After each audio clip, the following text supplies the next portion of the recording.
दोस्तों, दही के ऊपर जो पानी होता है, जिसको हम योगर्ट वे भी कहते हैं, उसको ज़ाया नहीं करना चाहिए। मैं आज बताता हूँ, उसमें बहुत ज़्यादा कैल्शियम पाया जाता है, जो हमारी बॉडी के लिए बहुत ज़्यादा ज़रूरी होता है।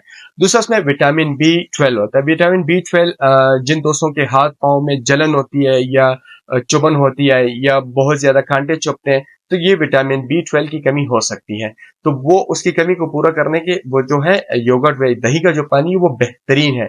तीसरा, उसके लिए हमारे जो प्रोबायोटिक्स है, जो ऐसे जरासीम जो हमारे सेहत के लिए बहुत ज्यादा फायदेमंद होते हैं, वो शामिल होते हैं। और चौथा जो है कोलाइन, एक केमिकल होता है, वो उसमें शामिल होता है जो हमारे जिगर यानी कि फैटी लिवर या जिगर की चर्बी को कम करने में मदद देती है। तो ये एक नेचुरल सोर्स है हमारे साथ। अगर हम देसी दही बनाते हैं या ऐसे दूध जो गाय का हो या भैंस का हो, लेकिन वो खालिस उसमें केमिकल ना हो, तो उसके ऊपर पानी आता है, तो वो पानी बहुत ज्यादा फायदेमंद है। या गर्मियों में जिन दोस्तों को बहुत ज्यादा गर्मी लग जाती है, हीट स्ट्रोक जैसे होते हैं, तो उसमें भी वो बहुत ज्यादा फायदेमंद होते हैं। इसमें बहुत ज्यादा कैल्शियम पाया जाता है।